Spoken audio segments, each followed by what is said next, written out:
Hello and welcome back to Stories by You. I'm your host Farnaz, bringing one of my really good friend Melissa to speak about her 5-year anniversary recovering from a total gastro. Gastrectomy. Exactly. Tongue twister.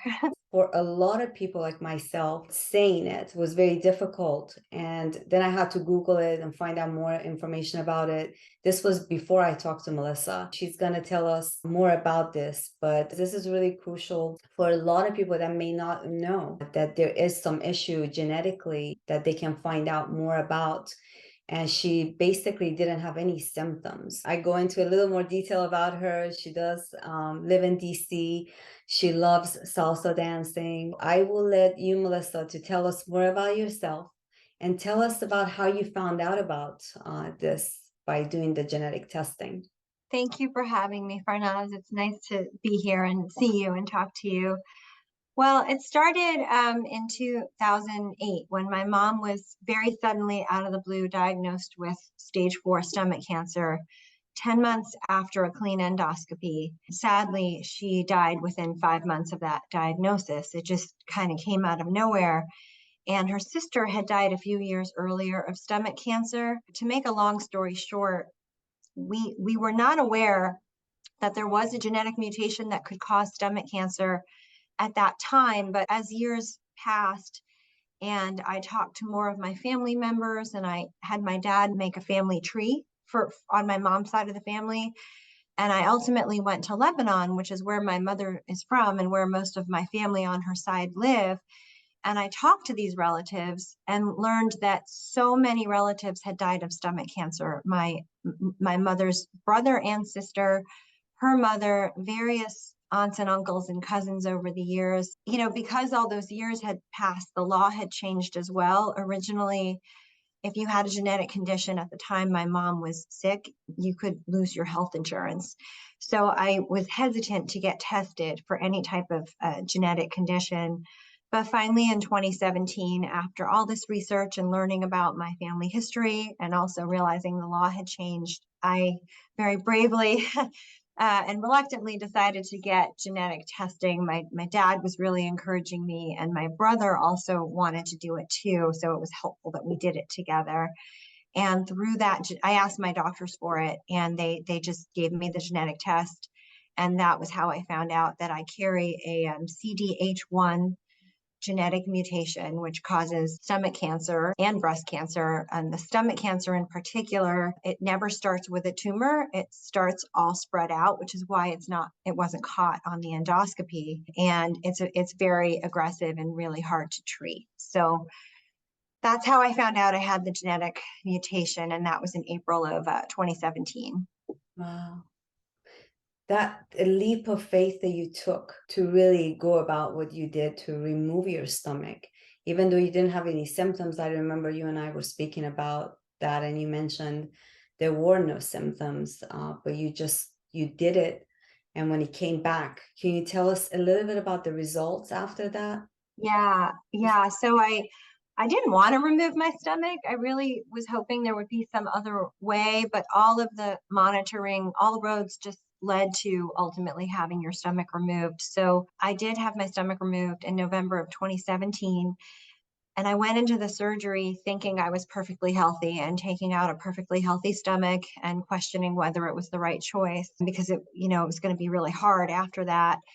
And when they remove your stomach, the doctors sent it to my stomach in particular, went to Sloan Kettering, got an all expenses paid trip to New York City to get tested at Sloan Kettering. And deep within the tissue lining, they found early stages of stomach cancer sort of spread out all through.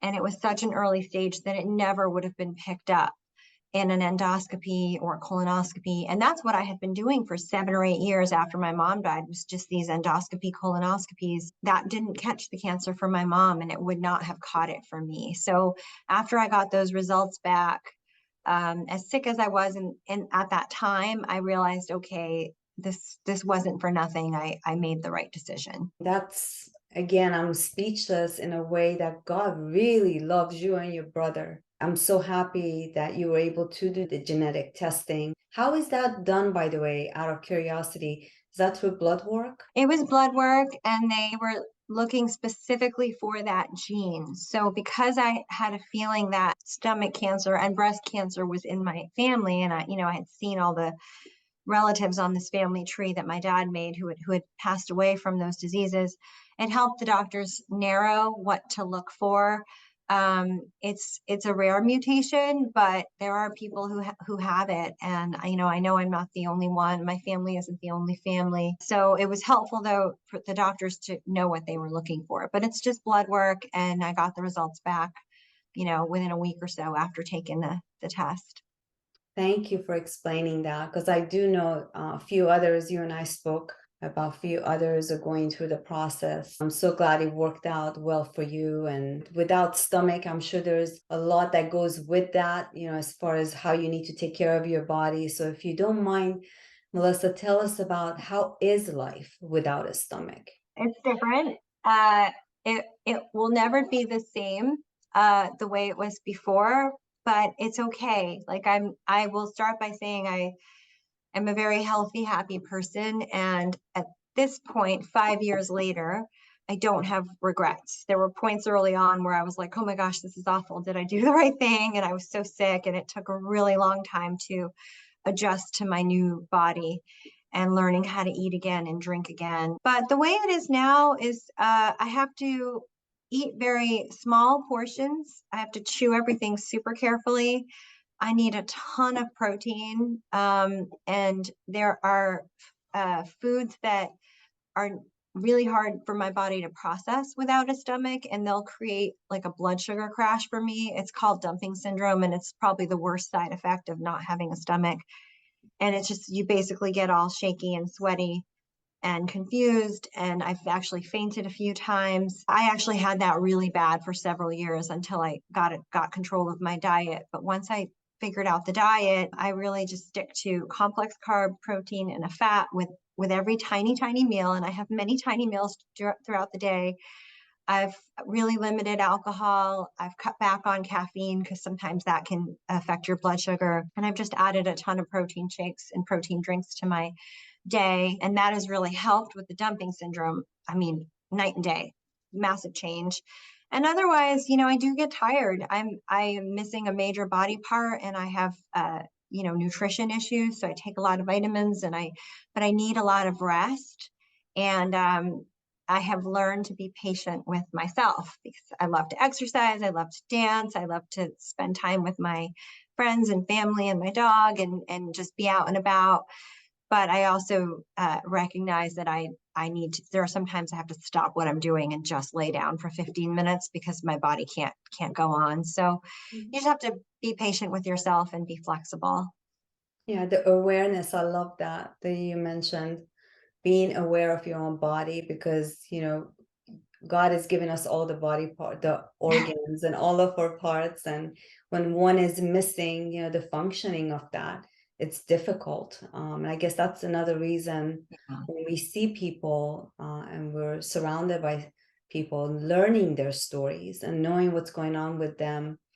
There are a lot of disabled or people that are going through some health issues, to understand and be patient with them as well, because it is a daily work. I don't know how long it's taking you, but I know November of 2022, you celebrated 5 years since you did the stomach removal.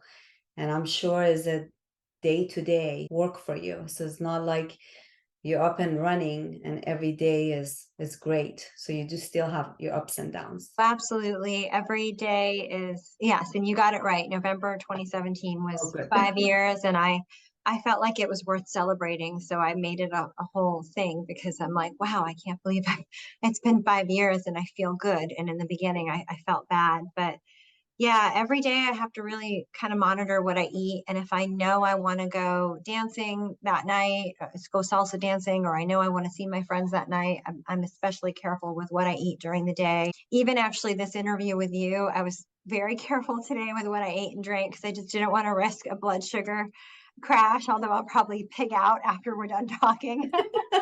Nothing wrong with that.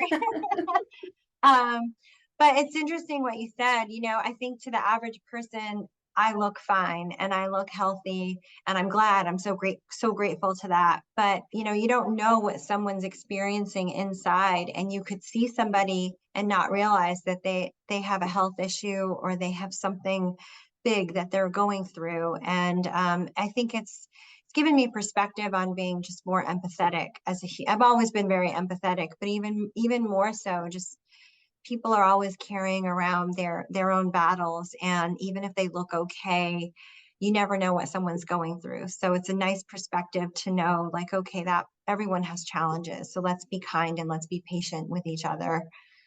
Yeah, besides the fact that Melissa, it's beautiful. She works out still, and you're very active socially. When I talked to you today, you were exercising, taking care of your health, mental health, and your physical health after what had just happened to you 5 years ago. I'm just wondering, how did you manage through the tough times when you had to start learning about the genetics, going through the doctors, and remove your stomach, and the duration until this day?